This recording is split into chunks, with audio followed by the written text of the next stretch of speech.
Hi hello ವೀಕ್ಷಕರೇ, ನಮಸ್ಕಾರ ನಿಮ್ಮೆಲ್ಲರಿಗೂ. Welcome to Drive in Kitchen. Drive in ಕಿಚನ್ಗೆ ಆತ್ಮೀಯ ಪ್ರೀತಿಯ ಸ್ವಾಗತ ವೀಕ್ಷಕರೇ. ಮೊದಲನೇದಾಗಿ ಯಾರೆಲ್ಲ ಈ ಚಾನಲ್ನ ನೋಡ್ತಾ ಇದ್ರು ತಮ್ಮೆಲ್ಲರಿಗೂ ಧನ್ಯವಾದ. ಬನ್ನಿ ವೀಕ್ಷಕರೇ, ಆಗಿದ್ದರೆ ಇವತ್ತಿನ ಸ್ಪೆಷಲ್ ರೆಸಿಪಿ ಏನು ಅಂತ ನೋಡ್ಕೊಂಡು ಬರೋಣ. ವೀಕ್ಷಕರೇ, ನಾನಾ ಥರದ ಎಗ್ ರೆಸಿಪಿಗಳನ್ನ ನೀವು ಮಾಡ್ಕೊಂಡಿರ್ತೀರ. ಅದರಲ್ಲೂ ಇದು ಡ್ರೈವ್ ಇನ್ ಕಿಚನಲ್ಲೇ ಫಸ್ಟ್ ಟೈಮು ವೀಕ್ಷಕರೇ ಎಗ್ ರೆಸಿಪಿನ ಮಾಡ್ತಾ ಇರೋದು. ಖಂಡಿತವಾಗ್ಲೂ ಡಿಫ್ರೆಂಟಾಗಿ ಒಂದು ಎಗ್ ರೈಸನ್ನು ಮಾಡ್ತಾಯಿದ್ದೀವಿ ವೀಕ್ಷಕರೇ. ಈ ಥರ ನೀವು ಒಂದು ಸಾರಿ ಮಾಡಿಕೊಂಡು ಟೇಸ್ಟ್ ಮಾಡಿ ಹೇಗಿತ್ತಂತ ವೀಕ್ಷಕರೇ ಕಮೆಂಟ್ ಮೂಲಕ ತಿಳಿಸಿ.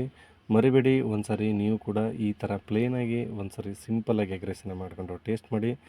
ಇನ್ನೂ ನಿಮಗೋಸ್ಕರ ಹೆಚ್ಚಿನ ರೆಸಿಪಿಗಳನ್ನ ನಾವು ಡ್ರೈವ್ ಇನ್ ಕಿಚನಲ್ಲಿ ಅಪ್ಲೋಡ್ ಮಾಡ್ತೇವೆ ವೀಕ್ಷಕರೇ. ಅದಕ್ಕೆ ನಿಮ್ಮ ಸಹಕಾರ ಸಪೋರ್ಟು ತುಂಬಾ ಮುಖ್ಯ. ಇನ್ನೂ ಡ್ರೈವ್ ಇನ್ ಕಿಚನನ್ನು ಸಬ್ಸ್ಕ್ರೈಬ್ ಆಗಿಲ್ಲ ಅಂದರೆ ಸಬ್ಸ್ಕ್ರೈಬ್ ಮಾಡಿ, ಹಾಗೆ ಬೆಲ್ಲೈಕನ್ನು ಕ್ಲಿಕ್ ಮಾಡಿ ಆಲ್ ಅಂತ ಸೆಲೆಕ್ಟ್ ಮಾಡಿ. ಈ ಥರ ಮಾಡಿದ್ರೆ ಡ್ರೈವ್ ಇನ್ ಕಿಚನಲ್ಲಿ ಅಪ್ಲೋಡ್ ಆಗೋ ವಿಡಿಯೋ ಮೊದಲೇ ನೋಟಿಫಿಕೇಷನ್ ನಿಮಗೆ ಬರುತ್ತೆ.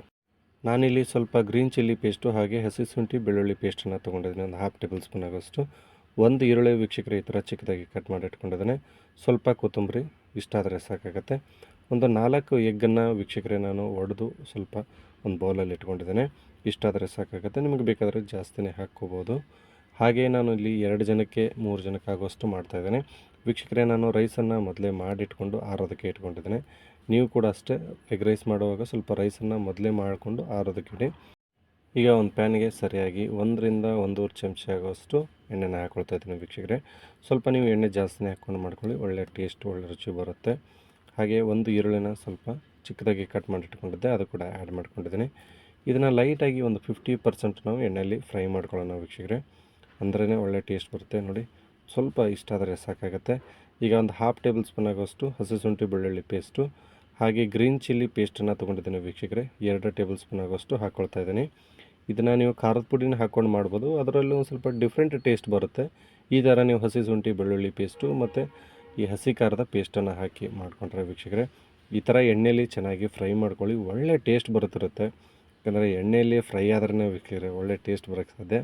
ಹಾಗೆ ಈಗ ಫೈನಲಾಗಿ ವೀಕ್ಷಕರೇ, ಮಸಾಲೆ ಪದಾರ್ಥಗಳಲ್ಲಿ ಸ್ವಲ್ಪ ನಾನು ಎಗ್ ಮಸಾಲಾನ ತೊಗೊಳ್ತಾ ಇದ್ದೀನಿ, 1 ಟೇಬಲ್ ಸ್ಪೂನ್ ಆಗೋಷ್ಟು.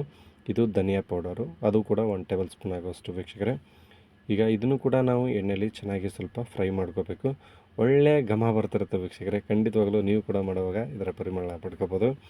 ಈಗ ವೀಕ್ಷಕರೇ, ಸಪ್ರೇಟಾಗಿ ನಾವು ಎಗ್ಗನ್ನು ಹೊಡ್ಕೊಂಡು ಈ ಥರ ಮ್ಯಾಶ್ ಮಾಡಿಟ್ಕೊಂಡಿದ್ದೇನೆ.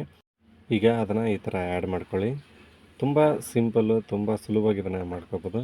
ಈ ಥರ ಒಂದು ಸಾರಿ ನೀವು ಕೂಡ ಮಾಡಿಕೊಂಡು ಟೇಸ್ಟ್ ಮಾಡಿ ಹೇಗಿತ್ತು ಅಂತ ವೀಕ್ಷಕರೇ ಕಮೆಂಟ್ ಮೂಲಕ ತಿಳಿಸ್ತಾನೆ ಮರಿಬೇಡಿ.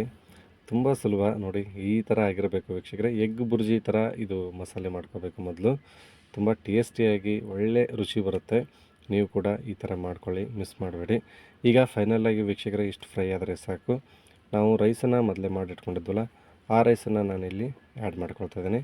ನೀವು ರೈಸನ್ನು ಮೊದಲೇ ಮಾಡಿಟ್ಕೊಂಡ್ರೂ ತುಂಬ ಚೆನ್ನಾಗಿರುತ್ತೆ. ಇದಕ್ಕೆ ಎಗ್ ರೈಸ್ ಮಾಡುವಾಗ ರೈಸು ಸ್ವಲ್ಪ ಆರಿರೋದೇ ಇದ್ದರೆ ಚೆನ್ನಾಗಿರುತ್ತೆ ವೀಕ್ಷಕರೇ.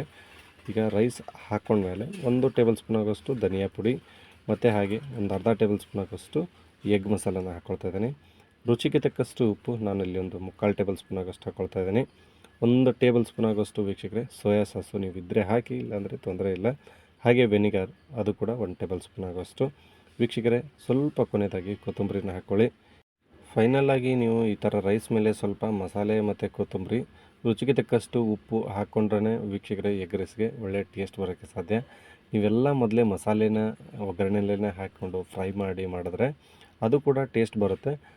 ಆದರೆ ಇನ್ನೂ ನಿಮಗೆ ಜಾಸ್ತಿ ಟೇಸ್ಟ್ ಬರಬೇಕಂದ್ರೆ ವೀಕ್ಷಕರೇ ಈ ಥರ ಮಾಡ್ಕೊಳ್ಳಿ. ತುಂಬ ಸಿಂಪಲ್ಲಾಗಿ ಇದನ್ನು ಮಾಡ್ಕೋಬೋದು. ಹೊಸದಾಗಿ ಅಡುಗೆ ಕಲಿಯೋರು ಒಂದು ಸಾರಿ ಈ ಥರ ಮಾಡಿಕೊಂಡು ಟೇಸ್ಟ್ ಮಾಡಿ ಹೇಗಿತ್ತಂತ ಕಮೆಂಟ್ ಮೂಲಕ ತಿಳಿಸಿ.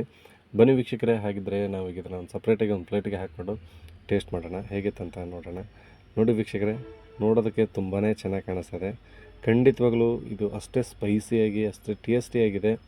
ನೀವು ಕೂಡ ಮಿಸ್ ಮಾಡ್ದೇ ಒಂದು ಸಾರಿ ಈ ಥರ ಮಾಡಿಕೊಂಡು ಟೇಸ್ಟ್ ಮಾಡಿ ವೀಕ್ಷಕರೇ. ಸ್ವಲ್ಪ ಇದರ ಮೇಲೆ ಕೊತ್ತಂಬರಿ ಮತ್ತು ಈರುಳ್ಳಿನ ಮಿಕ್ಸ್ ಮಾಡಿಕೊಂಡು ಈ ಥರ ಹಾಕ್ಕೊಂಡು ಟೇಸ್ಟ್ ಮಾಡಿದ್ರೆ ಸೂಪರು. ಹಾಗೆ ಒಂದು ನಿಂಬೆಹಣ್ಣಿದ್ರೆ ಹಾಕ್ಕೊಳ್ಳಿ, ಹುಳಿಗೋಸ್ಕರ ಚೆನ್ನಾಗಿರುತ್ತೆ ವೀಕ್ಷಕರೇ. ನಿಮಗೋಸ್ಕರ ಇನ್ನೂ ಹೆಚ್ಚಿನ ರೆಸಿಪಿಗಳನ್ನು ನಾವು ಡ್ರೈವ್ ಇನ್ ಕಿಚನಲ್ಲಿ ಅಪ್ಲೋಡ್ ಮಾಡ್ತೇವೆ. ಅದಕ್ಕೆ ನಿಮ್ಮ ಸಹಕಾರ ತುಂಬಾ ಮುಖ್ಯ. ಇನ್ನೂ ನೀವೇನಾದರೂ ಡ್ರೈವ್ ಇನ್ ಕಿಚನನ್ನು ಸಬ್ಸ್ಕ್ರೈಬ್ ಆಗಿಲ್ಲ ಅಂದರೆ ದಯವಿಟ್ಟು ಸಬ್ಸ್ಕ್ರೈಬ್ ಮಾಡ್ಕೊಳ್ಳಿ, ಹಾಗೆ ಬೆಲ್ಲೈಕನ್ನ ಕ್ಲಿಕ್ ಮಾಡಿ ಆಲ್ ಅಂತ ಸೆಲೆಕ್ಟ್ ಮಾಡಿ. ಈ ಥರ ಮಾಡಿದ್ರೆ ಡ್ರೈವ್ ಇನ್ ಕಿಚನಲ್ಲಿ ಅಪ್ಲೋಡ್ ಆಗೋ ವಿಡಿಯೋ ಪ್ರತಿಯೊಂದು ಮೊದಲೇ ನೋಟಿಫಿಕೇಷನು ನಿಮಗೆ ಬರುತ್ತೆ ವೀಕ್ಷಕರೇ. ಈ ವಿಡಿಯೋ ನೋಡೋದಕ್ಕೆ ಧನ್ಯವಾದ.